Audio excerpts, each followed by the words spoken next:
Goose Creek in Kumeu, West Auckland is the home of the New Zealand Cat Foundation, a charity organisation funded by donations dedicated to homing cats that would normally have nowhere else to go and no other options. There are over 200 pussies at Goose Creek, and they're all overseen by the Queen of Pussy Palace, Anne Batley Burton.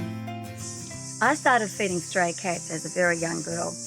This was mainly initiated by my father, who always did the desexing of all the cats around the factories, which was just fantastic. This is in Newland, so you can imagine that the wood place next door, our own printing factory, there are electroplaters, all sorts of things in that industrial area, all these stray cats around the place. So Dad sort of started doing that when I was maybe 10 years old, so I was sort of brought up with it really. And it wasn't until I was about, 20-something that I actually had the opportunity of having my own home and then being able to get a little stray cat that was the last one of all the stray pussies we'd been feeding at the factory at Batley Burton Company. That was Betty Boop, and Betty Boop at the time was probably about 15 years old on her last legs. Well, talk about a transition from the streets of Newland to the Pines apartments. Wow, this little pussy was a little princess. Anyway, after that, I got involved with feeding the cats at the Rose Gardens. Now that's a group of stray cats that had been being looked after by an elderly lady for many years, but sadly she hadn't been doing any desexing. So the numbers were growing and growing, but they're actually quite healthy cats. And then another woman, Caroline Ravlett, she actually got involved and wanted to organise a proper volunteers group, and I became one of them. And of course we were doing a huge amount of desexing. So these cats, which numbered about 200 cats at the time, the numbers were brought down through every week, trapping these cats, desexing, stopping the breeding until it became, a very manageable level. Now that was about 20 years ago that I actually got involved in all of that.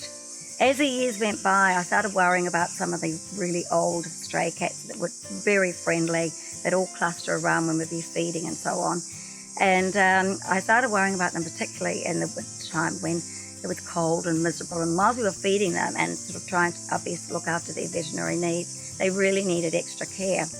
Then when my mother passed away, which was about 10 years ago now, I inherited some money from her. And I thought, right, I'm going to buy this place and I'm going to start the Pussy Palace. So the Pussy Palace started and was going to be for a maximum of 25 stray pussies.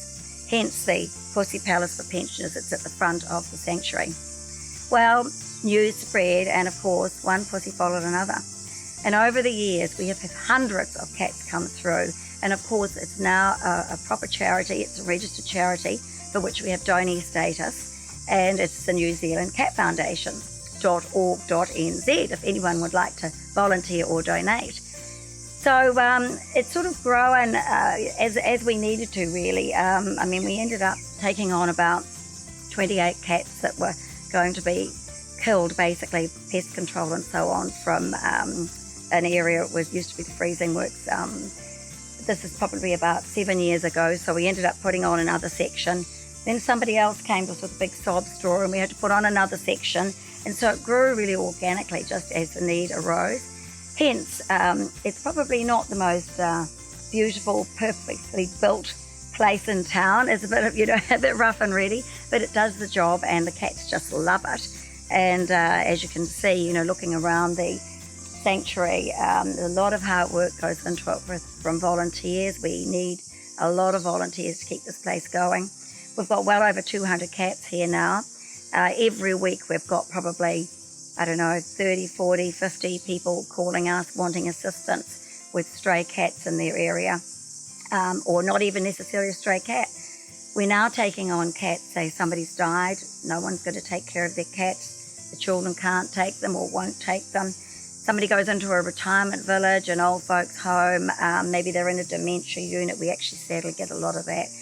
Whilst they might be able to take the cat to the retirement village, once they move to the next stage, unfortunately, the cats aren't allowed, and often they're old cats. And this is particularly difficult because it's hard to rehome old cats. So it's not only the financial thing, but sometimes people aren't prepared to take them on because they think, I'm going to end up suffering a loss myself, in a year or 2 years or whatever, and they just don't really want to go through all of that themselves.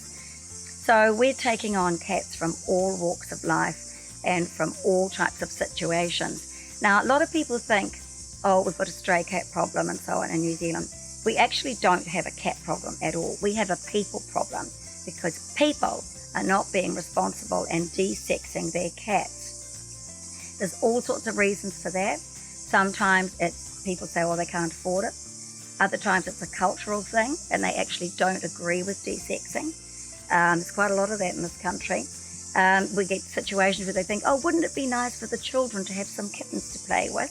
And they forget that then this is going to be an ongoing problem which they actually can't afford or manage. So there's lots of reasons for this, and it makes me very angry and upset when we have conservationists in particular who want to run around here saying, oh, we've got to get rid of all these cats, they're a pest. Well, actually, we need to sort the people out, and we need to get funding not only from the general community who we're actually helping with the work that we do with the de-sexing and so on, and taking in all these unwanted cats. But we need assistance from the government and we need assistance from the councils. And this is very important because whilst this is a charity, I'm basically the charity.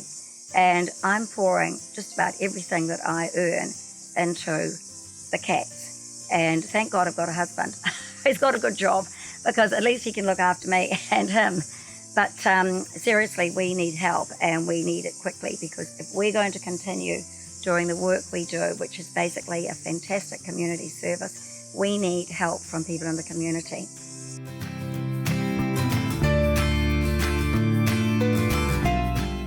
Welcome to Caesar's Palace. So Caesar came to us about 2 years ago, and he's a cat that doesn't really get on with other cats, but we managed to get him adopted out to a lifestyle block, but the adoption failed because he just terrorised the neighbourhood basically.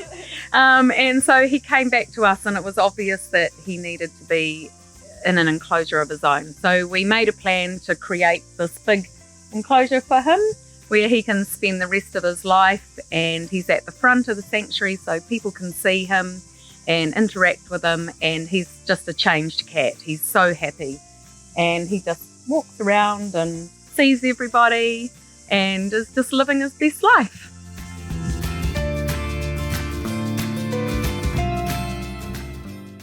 I love being a volunteer at the New Zealand Cat Foundation because there are so many cats here that are very friendly, others that are not so friendly, but there's this one cat called Boots that always comes and sees me every day. It's very lovely here. The people here are amazing. They're very helpful. If you get stuck, you can always just ask. Very, very lovely here. Anyone can volunteer here. It's a great space.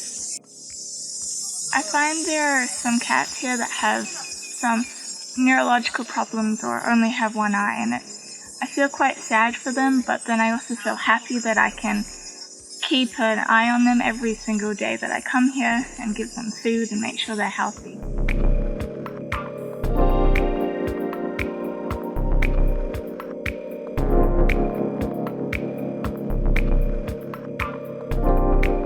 Well, once upon a time, I was living on a place called Karitahi Beach, and Anne thought, well, I've got a better idea, and she got me here to the New Zealand Cat Foundation and said, here's your job to look after the cats. And I can't believe how much a wonderful journey that it's been for me to learn about them, because they're sentient beings just like humans.